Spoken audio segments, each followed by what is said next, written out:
Adoatv, bringing good things to life.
Hello there, good morning, and thanks for joining us on today's news bulletin. This is the AM News coming to you live from our studios at the John Evans 50th Mills High Street in Accra.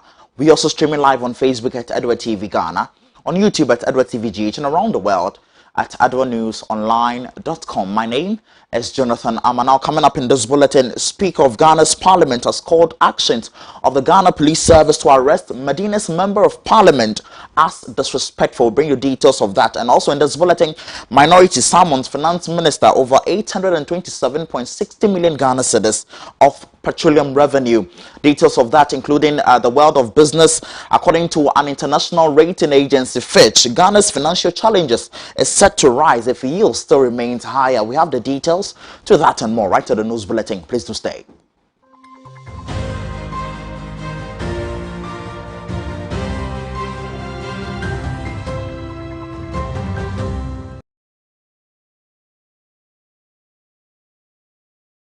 Thanks for staying with us. Remember, this is your hub of comprehensive and compendious news update. My name is Jonathan. I'm an our very first story. In a recent letter dated October 3, 2021, with regards to the attempt by the Ghana Police Service to arrest the Member of Parliament of Medina, Francis Xavier Kojosusu, the Right Honourable Speaker has stated as notice on the attempt by the Ghana Police Service to arrest the said Member of Parliament in a manner and fashion that offends not just the letter but the very spirit that underpins the 1992 Constitution of Ghana.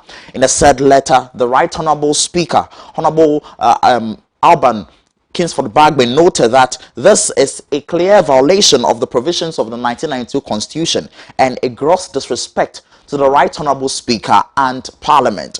He hence cautioned the Ghana Police Service to execute its duties in the boundaries of the laws in the country. The letter that was issued by the Deputy Clerk Eric Owusu-Mensah noted that despite the pendency of the contempt complaint by the member and the referral to the Committee of Privileges by the Right Honourable Speaker, the police service decided to proceed with their decision to attempt to arrest the member. This state is a clear violation of the provisions of the 1992 Constitution and gross disrespect to the Right Honourable Speaker and Parliament. The letter further explained that the response to the request of the police service was duly received by the police service on Friday, 29th October 2021. It is thus disingenuous and a blatant affront to the Parliament of Ghana for the police service to ignore the aforementioned letter. The police service, instead of engaging the Right Honourable Speaker and the leadership of the House, was said to surreptitiously attempted to arrest the Member of Parliament on Sunday, 31st October 2021 in church where he fellowships. Mr. Speaker hence considers these recent happenings as an attempt by some persons in the security services to change the nature of parliamentary business and cow members of Parliament and the House into subservience. Despite remaining resolute to lead members and officers of Parliament in the collective determination to defend the Constitution and its provisions as is a constitutional duty. Mr. Speaker, the letter again noted acknowledges that the police service requires the support of every everyone to conduct their affairs and that support will be granted provided their services are within the boundaries of the law and rules established by the provisions of the 1992 Constitution on the other laws governing democracy and all civilized societies. The letter hence captures a notice to the police service not to allow itself to use threat of administrative sanctions to make ineffective the Parliamentary Protection Unit by interdicting officers who are lawfully protecting their principals and whose only crime, if only, is to be assigned to protect a member of Parliament. Subsequently, it reassured the people of Ghana that the Right Honourable Speaker takes seriously the oath he swore on the 7th of January 2021 by his solemn pledge to faithfully and conscientiously discharge his duties as the elected Speaker for all,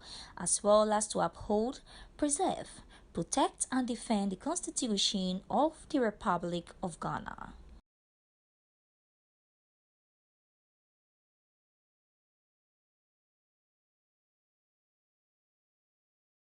Let's still stay in Parliament, where the minority, through its ranking member of Finance, Honorable Adoatv, has summoned the minister responsible for Finance to appear before Parliament on the utilization of 827.60 million Ghana cedis of the petroleum revenue. The minister summoned follows the Finance Committee's report on the annual report of the Public Interest and Accountability Committee (PIAC) on the management of petroleum revenues for the year 2020, which was presented by the Finance Committee Chairman Honorable Kweku Kwateng on the floor of Parliament as of yesterday. How the balances on the ABFA was used, Mr. Speaker, has been captured under paragraphs 5.3 and 5.4. I plead with the Hansa Department to capture the entire report since I have highlighted the highlights.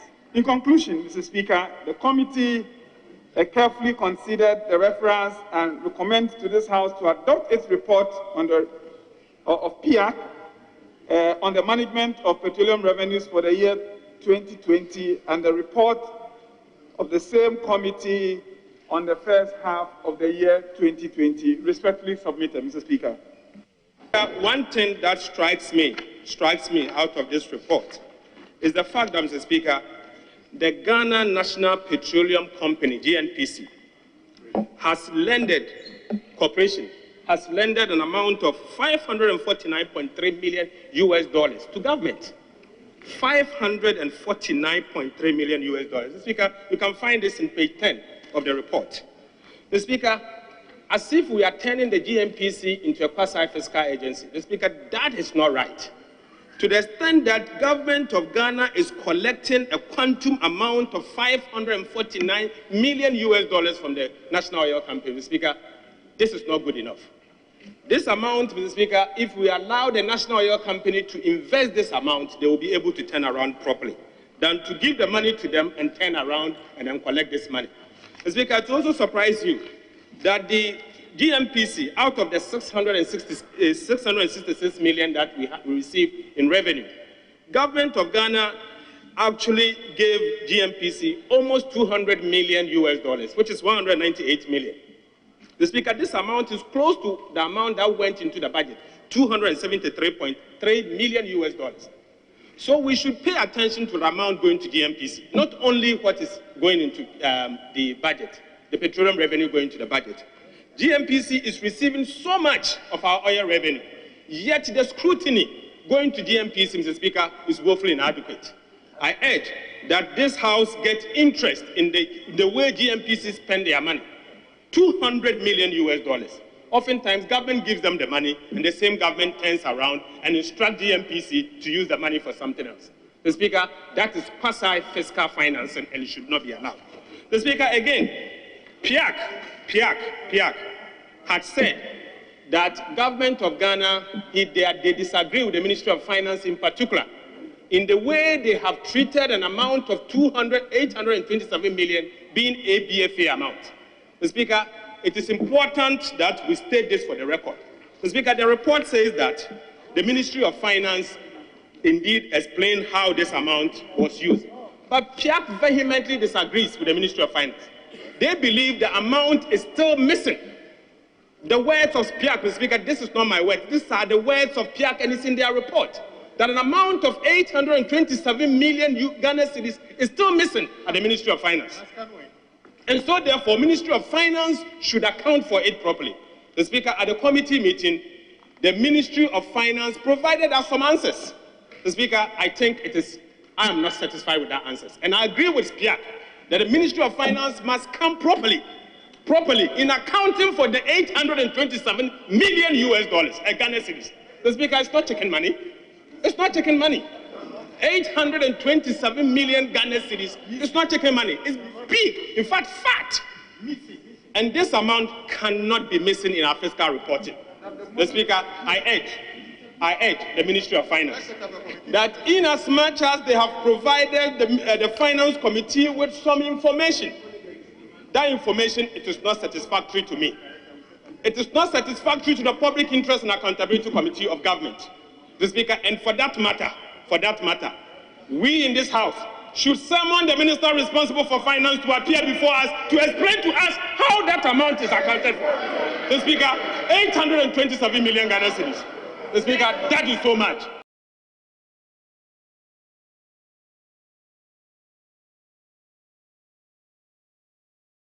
I was Honorable Adoatv on the floor of Parliament. That's a ranking member of Parliament's Finance Committee. We'll stay closely on the matter to give you more as and when development unfolds in that stead. Now let's move away from Parliament and go up north. Days after concerned residents of Zogbeli, a suburb of Tamale, agitated over an ongoing drainage system in the hands of a contractor, which is about 70% complete and is already in a deplorable state. Unit committee members of the area has equally thrown their weight behind their action. The unit committee members say the agitation and calls by the youth is appropriate and a good cause which will inform the contractor to carry out a reasonable and required job. Our Northern Regional Correspondent Nuruddin Ibrahim has more. Not too long ago, some agitated youth of Zogbeli in the northern region took to the streets to vent their anger over an ongoing construction and drainage system which is almost complete. However, the said road is already in a deplorable state. Following this, unit committee members of the area have added their voice to the call for action. Speaking to Adwa News, chairman of the unit committee, Mr. Muhammad Suleimana, stated that the gutters being constructed are substandard. As regards to the construction going on in Zogbeli electoral area, yes, which is the works that the contractor is giving us is not the best. A lot of short works have been done, things that we're not expecting. That is what we are seeing. What I see, It's like the gutters that they are constructing, they are substandard. The mixture of their concrete is not there. Outside, they don't use any poker machine to compact or to vibrate the works that they are doing. They don't have any yes, they don't have any diversional signs. So they are discomforting the people of Zogbeli. And even they have started excavating the road, starting filling the graveling. When you go there, the kind of gravel that they bring is nothing to write home about. Yes, it's substandard gravel. Okay. So we are calling on the urban roads engineers to come to the site and make sure that they test the kind of gravel that they are putting on the road. He stressed that the gutters are shallow and cannot contain water during rainy seasons, hence has the tendency to breed flooding in coming years. He said the outcry is not for the contract to be terminated, but rather a call for quality job.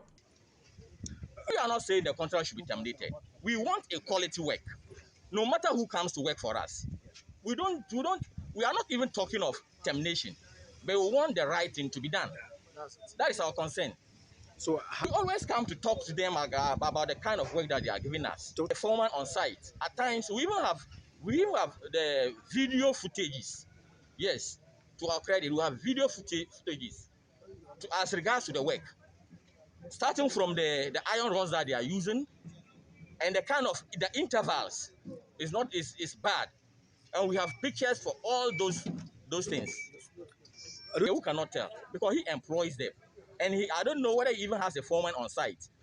Because ever since we are here, we have never met any says that we want a quality work. If he give us quality work, we will not have any problem with him. That is just the works that we want from the contractor. We want a very yes. Even some of the gutters have started leaking. Yes, you go to elsewhere, you see a gutter with electric pole. An elder in the area, Chief Alhajna, speaking to Adwa News, said, Yeah, nobody votes MPP more than Zogeli electoral area. We vote MPP more than any other electoral area. So when a job is given to our chairman, why wouldn't we be happy? But we are not happy with the shoddy ways that he's exhibiting. So that is why we are lamenting. When we called him for a meeting with our able unit committee members and then Zogeli assemblyman, he said to the whole community, he just mentioned it to the whole community that this project is not a community project, that it is a political project being emanated from electoral coordinator Inusa, that an MPP members came here for a meeting and they were anointed and they removed their car ties. That gave the area contract, that gave the area project, this kind of project to be exhibited. And we are saying that if any MPP members who are in other areas want development, then anytime they see MPP car moving in their area or their environs, they should try and seize that car and remove the car ties or bend the car so that it can also enable those communities to get the same project that we have gotten. Because if a chairman, and every chairman should speak this way, and they have given you project to do, that is taxpayers' money. And then you are saying that it's not coming from what? Taxpayers' money. It's coming from your own pocket. He said that this project, he is using his money to do it. So we are lamenting to government to know whether this project is going to be paid by taxpayers' money or is going to be paid by Chairman Sambe's money.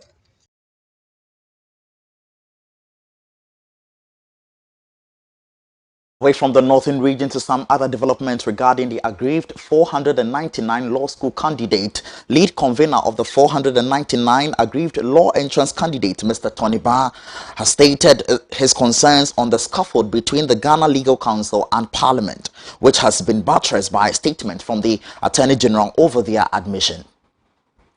So what we did was to then send the case to court. So we took the matter to court. That was our last card. After the press conference, then we did demonstration to, bring to the limelight to Ghanaians the kind of treatment we've been meted out to.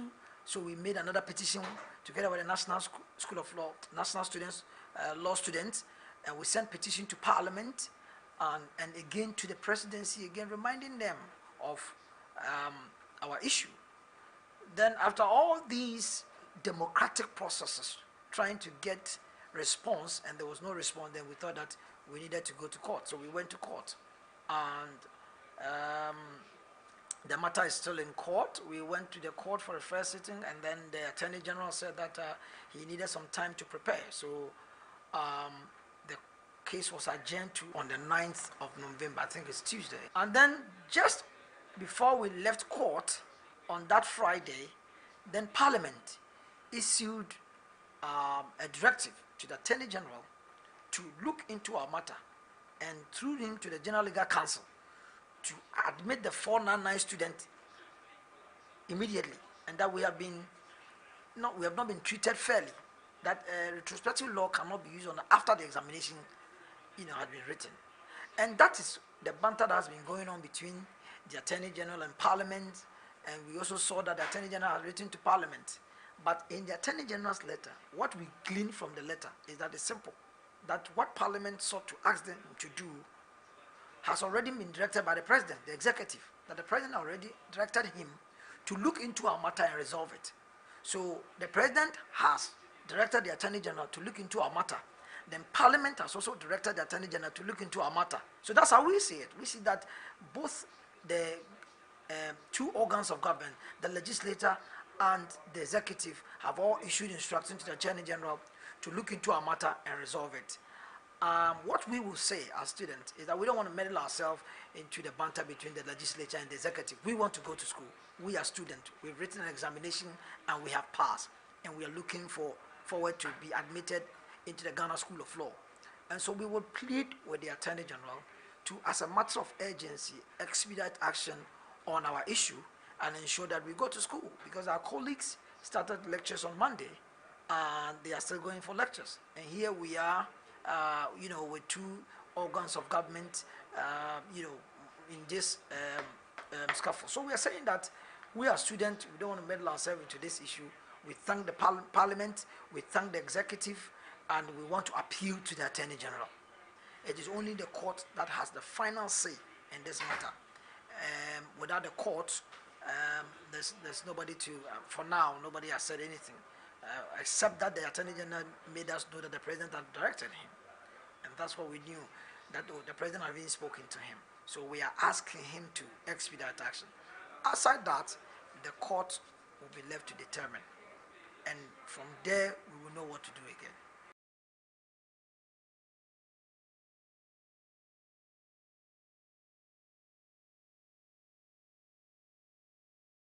Thanks for staying with us. This is still the AM News live from our studios at the John Evans Mills High Street in Accra. Now let's look at some happenings in the world of business. The Chief Executive Officer of Glover Limited, Yerato Glover, has affirmed the opportunities that the African Continental Trade Agreement gives to the African continent. Speaking to my colleague Nanyama Collinson of the business desk, Mr. Glover said, "We have room to operate within our own continent." The African Trade Agreement, I think, has come at the opportune time, and this is a time for Africa to surge forward by looking within. I have been doing business with Rwanda for the past 7 years. It was all very positive, and the state in Rwanda was really in support of private business. For them, PPP is a religion. Public-private partnership is a religion where they really promote and protect local entrepreneurs and businesses. I have actually also heard of this intra-African trade and the agreements, and the advantage that we're taking of this thing is that we have now got room to operate because it's becoming a continental thing. It means that we can actually start trading with our neighbors here without any constraints. I actually take African improved foods products from Rwanda, which I'm going to really sell in all West Africa. They have given me the chance to represent them in West Africa. Right. And this is just because we're now trying to open barriers as far as trade is concerned. So it is a good time for me to seize that opportunity to expand economically, socially, and politically.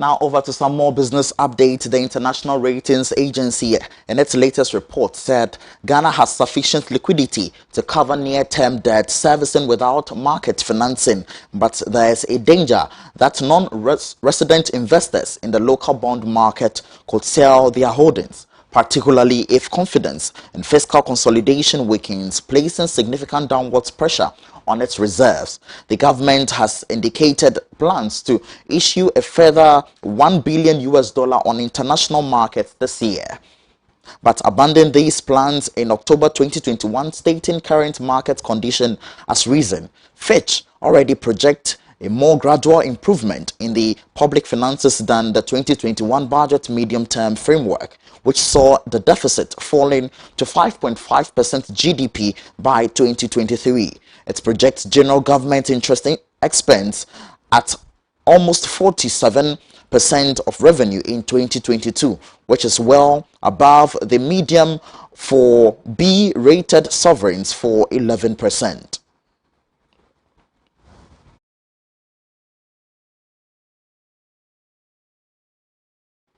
So that's Fitch rating. Now, for more business news, do want to log on to our website on adoanewsonline.com/business. Now, in the world of sport, Second D Azakes ladies have left Accra for Cairo to participate in the inaugural edition of the Confederation of African Football Women's Champions League, which start on November 5, 2021. Azakes ladies qualified for the continent's inter-club competition as champions of the Ghana Women's Premier League and Wafu Zone B champions.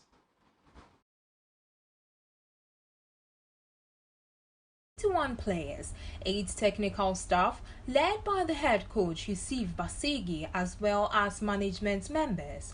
Hazakah's ladies qualified for the Continent Premier Interclub competition as part of West African Football Union Zone B and will play in Group A alongside Malabo Kings of Equatorial Guinea, AS Mandi of Mali and Egyptian side Wadi Degla. The Ghanaians opened their campaign on Friday against Malabo Kings and then take on AS Mandi 3 days later before wrapping up the group contest against the host team on November 11. Group B comprised Asfar Club of Morocco, River Angels of Nigeria, Vihiga Queens and Mamelodi Sundowns of South Africa. Coach Basigi said the team would aim to go all the way to the final and win the Continental Trophy. We are here with one ambition, and our objective is to ensure that we raise the image of Ghana very high, to make Ghanaians very, very proud, because all the 8 clubs are here for the ultimate, and of course Hazakah's lady is no exception. Even in the course of the game, I'll be able to know them very well, because looking at their clips, probably even the players that I saw might not even start or something. It was just to give me a fair idea of how the team play, not individually. So for now, I would say that to know my opponents very well is when the game starts. And bring many players, just about 3-4 players, and already those players are, apart from Asana, if you look at Blessing, I have coached her 2018 up to last year, so at least she knows my philosophy or my principles of play and the team tactics as well, because most of what the things that we do here is here, so at least she knows my philosophy or my principles of play and the team tactics as well, because most of what the things that we do here, we apply it in the national team as well, so at least she's no new to my tactics, and I'll say that they are doing well. Team captain Janet Eju was optimistic about their chances and how prepared they are. We are very prepared, and our aim is to win this tournament, but we are going to take match after match, so we are very prepared for this tournament. Nothing but a win, and Ghanaians should continue playing for us and support us. We are here to defend the good name of Ghana, so we are very, very ready for this tournament. Hazakah's ladies won the Women's Premier League and Women's FA Cup in Ghana and later traveled to Cote d'Ivoire to win the first ever WAFU Zone B Women's Club Championship.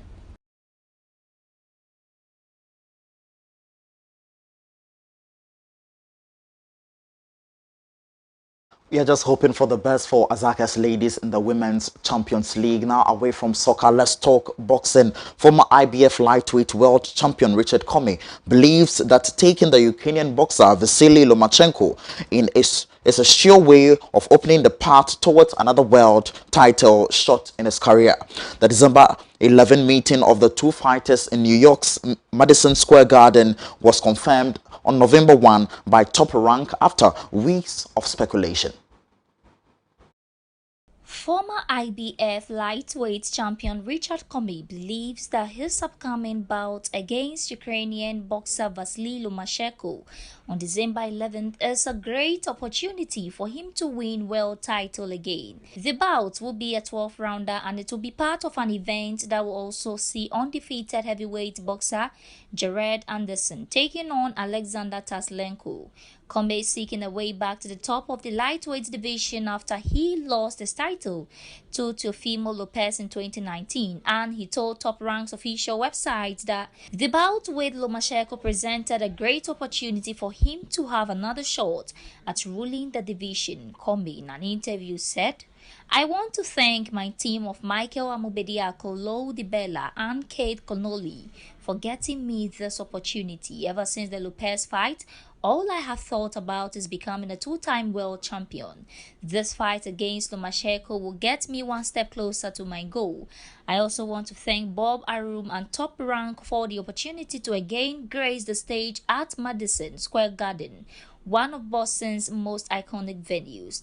I know that most people consider me the underdog, but I am aiming to prove them all wrong and make Ghana proud once again. The bout will offer Comey an opportunity to fight a second time at the MSG, since that was where he lost his IBF lightweight title to Teofimo Lopez. Top Rank Promotions chairman Bob Arum believes such an iconic venue is a great place for two top lightweights in Lomachenko and Comey to fight. It is only fitting that the great Lomachenko headlines boxing highly anticipated return to Madison Square Garden. However, Richard Comey can never be counted out, as he is a tough fighter who carries huge power in both hands. It is believed that the winner of the bout will have a very good chance of meeting Lopez for the title sometime in 2022. Lopez is the current unified title holder in the lightweight division, as he holds the IBF title and the WBA, WBO, and Wish for nothing but the best for Richard Comey on his next bout, slated for November 11, 2021. On that very note, this is how we end the AM News right from our studios at the John Evans Mills High Street in Accra. For more news, do well to log on to our website on adoanewsonline.com. Until then, my name is Jonathan Amma. Stay safe, have a good morning, and enjoy the rest of our programs.